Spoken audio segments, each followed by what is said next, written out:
Hi friends, मैं हूं पूनम और बहुत बहुत स्वागत करती हूं आपका आपके अपने चैनल जेपीएससी विद पूनम में। आज की इस वीडियो में हम लोग अप्रैल के 3rd वीक का करंट अफेयर्स करेंगे।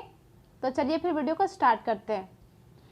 पहला क्वेश्चन है, उस भारतीय मूल के व्यवसायी का नाम बताइए जिसे अबू धाबी के शीर्ष नागरिक पुरस्कार से सम्मानित किया गया है। ये किया गया है ऑप्शन सी, यूसुफ अली को। ये बहुत बड़े बिजनेसमैन हैं और इनके बहुत सारे बड़े बड़े स्टोर हैं। जैसे एक स्टोर का नाम है लुलु स्टोर, ठीक है। और ये इनके जो स्टोर होते हैं वो लगभग 1 किलोमीटर तक लंबे चौड़े होते हैं और इस स्टोर में लगभग सारी सुविधाएं मौजूद होती है। मतलब खाने पीने की चीज़ों को लेकर साजो सामान की सामग्री, मतलब एवरीथिंग, हर चीज़ यहाँ पे मिलता है, ठीक है। तो शीर्ष नागरिक पुरस्कार से सम्मानित किया गया है अबू धाबी के, ये मिला है यूसुफ अली को। सतीश कौल का निधन हो गया, ये प्रसिद्ध क्या थे? ये प्रसिद्ध थे अभिनेता। नेक्स्ट, राष्ट्रीय स्टार्टअप सलाहकार परिषद की पहली बैठक की अध्यक्षता किसके द्वारा की गई है? ये की गई है पीयूष गोयल। और पीयूष गोयल जो हैं हमारे रेल मंत्री तो हैं ही साथ ही उपभोक्ता मामलों के मंत्री भी हैं और ये वाणिज्य मंत्री भी हैं। सो इसका आंसर है पीयूष गोयल। और स्टार्टअप नीति शुरू हुई थी 2016 में। नेक्स्ट, किस मंत्रालय ने ईट स्मार्ट सिटीज चैलेंज और transport for all challenge launch किया? ये किया है हमारे आवास और शहरी मामलों के मंत्रालय और इसके मंत्री हैं हरदीप सिंह पुरी। वैसे हरदीप सिंह पुरी ने 2 पोर्टल और भी लॉन्च किए हैं। एक तो है ई संपदा पोर्टल और दूसरा है ई धरती जियो ऐप। ई धरती जियो ऐप। अच्छा, ये ईट स्मार्ट सिटीज़ होता क्या है? तो भारत में बहुत सारी स्मार्ट सिटीज़ हैं, आपको पता होगा।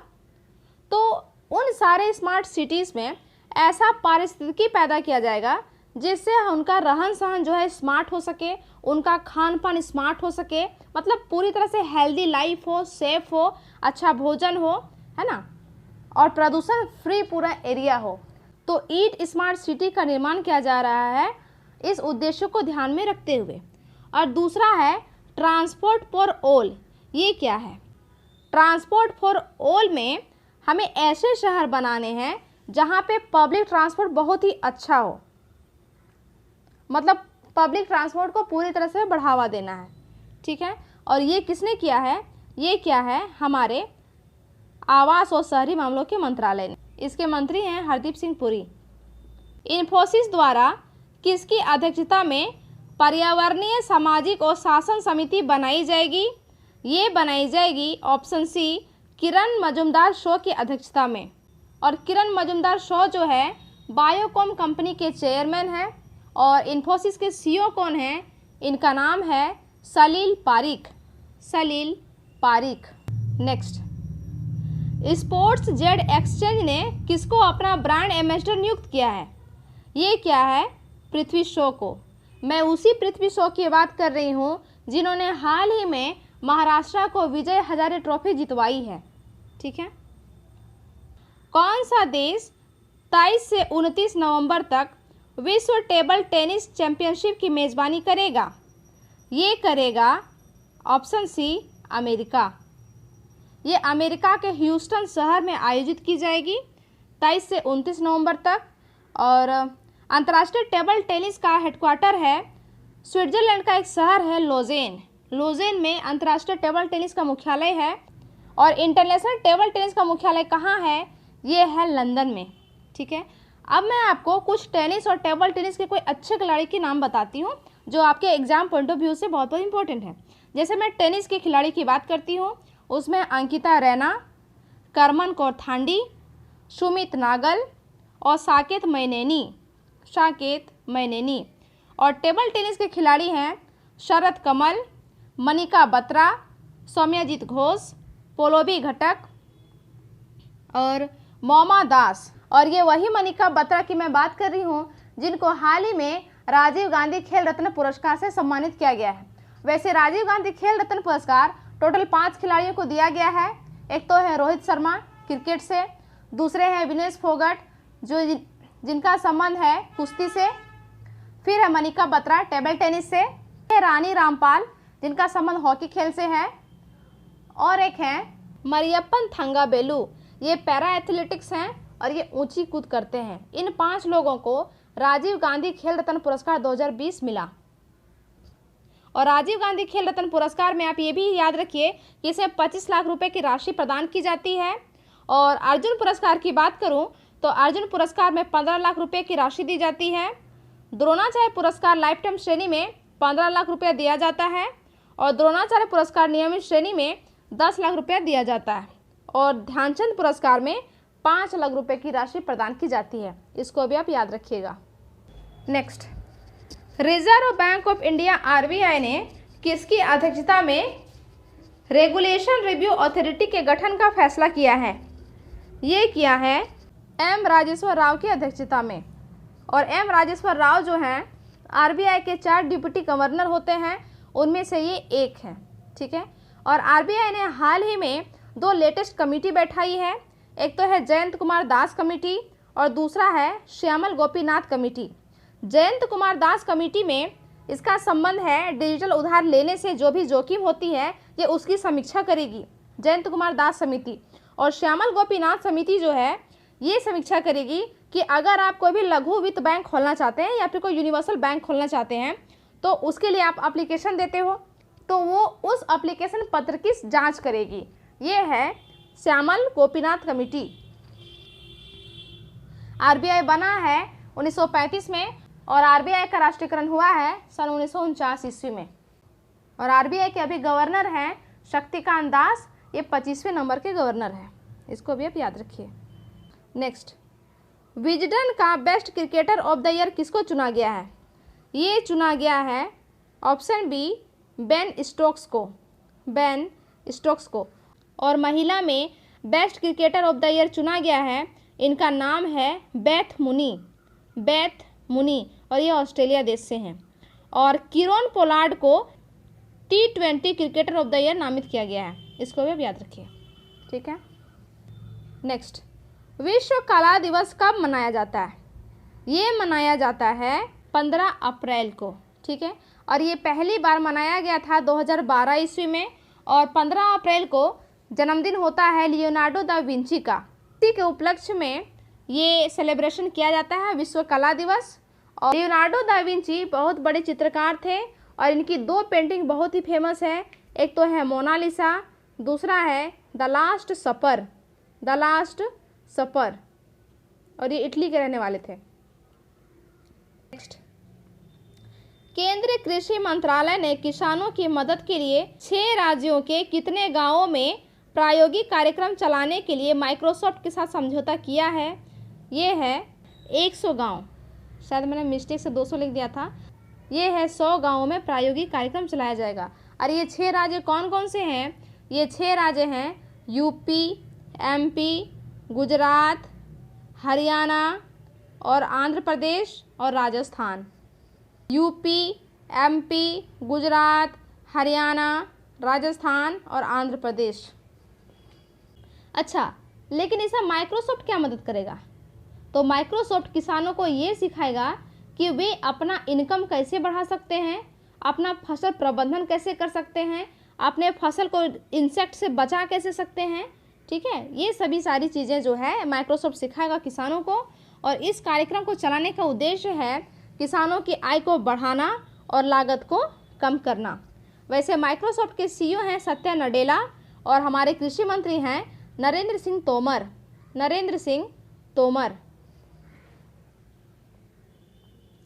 नेक्स्ट, भारत के पहले mRNA आधारित कोविड-19 वैक्सीन का नाम क्या है जिसे जिनोवा बायोफार्मास्यूटिकल्स लिमिटेड ने बनाया है?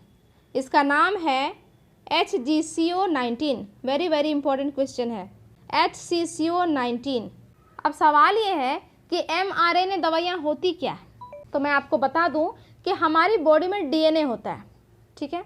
और DNA क्या करता है? ये mRNA बनाता है और फिर mRNA मिलके प्रोटीन बनाता है और प्रोटीन हमारे शरीर में जाके रोग प्रतिरोधक क्षमता को बढ़ाता है। ठीक है। तो ये जब mRNA दवाइयाँ हमारी बॉडी में जाएगा तो ये हमारे शरीर में प्रोटीन बनाएगा। कौन सा प्रोटीन बनाएगा? तो कोरोना के लिए एंटीबॉडी बनाएगा ये, ताकि जब भी कोरोना का अगर वायरस चला जाए हमारे अंदर तो ये उस बीमारी कोरोना वायरस के प्रति ये रोग प्रतिरोधक क्षमता हमारे शरीर में ऑटोमेटिकली पैदा कर दे, ठीक है, और जिससे हम कोरोना के संक्रमण से बच जाएं। नेक्स्ट, किस संस्थान के अनुसंधानकर्ताओं ने पान पत्तों से तेल को अलग करने के लिए एक नई तकनीक विकसित की है? ये की है IIT खड़गपुर ने। पान के पत्तों से जो तेल निकाला जाता है एक्चुअल में उससे कई सारे ब्यूटी प्रोडक्ट्स बनाए जाते हैं और कई सारी दवाइयों को बनाने में इसको यूज़ किया जाता है, ठीक है। और इसको बनाया है IIT खड़गपुर ने। और IIT खड़गपुर है कहाँ? तो यह है पश्चिम बंगाल में। पश्चिम बंगाल की मुख्यमंत्री हैं ममता बनर्जी और यहाँ के गवर्नर हैं जगदीप धनखड़। और बक्सा टाइगर रिजर्व पश्चिम बंगाल में है, सुंदरवन भी पश्चिम बंगाल में है। नेक्स्ट, भारत सरकार के प्रधान वैज्ञानिक सलाहकार प्रोफेसर के विजय राघवन ने सभी आयु समूहों की मानसिक स्वास्थ्य की देखभाल के लिए किस ऐप को लॉन्च किया है? इस ऐप का नाम है ऑप्शन सी मानस, ठीक है। और मानस का फुल फॉर्म है mental health and normalcy augmentation system. Mental health and normalcy augmentation system. 3.6 billion रुपए की लागत का KSK महानदी पावर प्रोजेक्ट किस राज्य में विकसित किया जा रहा है? इसका आंसर तो दो ही राज्य हो सकता है, या फिर उड़ीसा या फिर छत्तीसगढ़, क्योंकि महानदी जो है सिर्फ दो ही राज्यों में बहती है। सो इसका आंसर बनेगा ऑप्शन बी छत्तीसगढ़। ये पावर प्रोजेक्ट बनेगा महानदी पर जो है छत्तीसगढ़ में, ठीक है। और इसमें टोटल खर्चा आएगा 360 करोड़ रुपया। वैसे तेलंगाना में भी एक पावर प्रोजेक्ट बन रहा है नालगोंडा डिस्ट्रिक्ट में और इसका नाम है Yadadri thermal power project. Yadadri thermal power project. वैसे छत्तीसगढ़ की मैं बात करूं तो छत्तीसगढ़ में एक मंदिर है जिसको सरकार विकसित कर रही है ताकि पर्यटन को बढ़ावा मिल सके और इस मंदिर का नाम है माँ बमलेश्वरी मंदिर। माँ बमलेश्वरी मंदिर। इसको आप माँ समलेश्वरी मंदिर से कंफ्यूज मत कीजिएगा। माँ समलेश्वरी मंदिर है उड़ीसा के संबलपुर में, ठीक है। और वैसे छत्तीसगढ़ की सरकार ने कौशल्य मातृत्व योजना चला रखा है। कौशल्य मातृत्व योजना। नेक्स्ट, केंद्रीय वाणिज्य मंत्री पीयूष गोयल ने एक्वा किसानों और खरीदारों को जोड़ने के लिए कौन सा इलेक्ट्रॉनिक पोर्टल लॉन्च किया है? इस इलेक्ट्रॉनिक पोर्टल का नाम है ई संता। ई संता।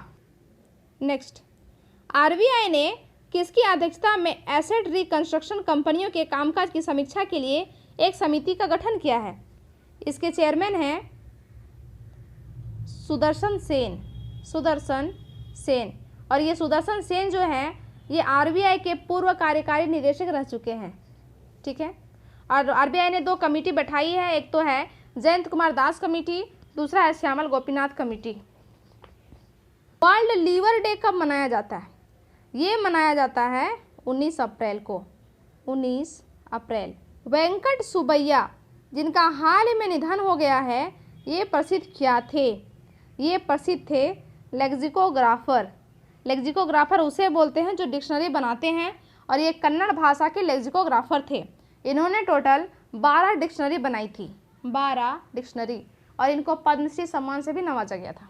रेलवे अगले कुछ दिनों में देश भर में लिक्विड मेडिकल ऑक्सीजन और ऑक्सीजन सिलेंडरों के परिवहन के लिए कौन सी ट्रेन चलाएगा? ये चलाएगा ऑक्सीजन एक्सप्रेस। Oxygen express.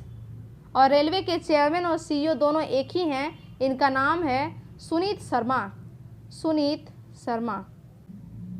और आज का ये आखिरी क्वेश्चन है, चीन ने तिब्बत बॉर्डर के पास किस रडार स्टेशन पर 5G सिग्नल बेस खोला है? ये खोला है गनवाला बॉर्डर के पास, ठीक है। और इसकी जो हाइट है ये है 5374 मीटर, मतलब 5374 मीटर की ऊंचाई पर ये स्टेशन बनाया जाएगा, ठीक है। तो ये थे आज के कुछ करंट अफेयर्स के वीडियो पसंद आया हो तो लाइक शेयर और सब्सक्राइब जरूर करें। मिलेंगे फिर अगले वीडियो में, तब तक के लिए अपना ख्याल रखिएगा। Good bye.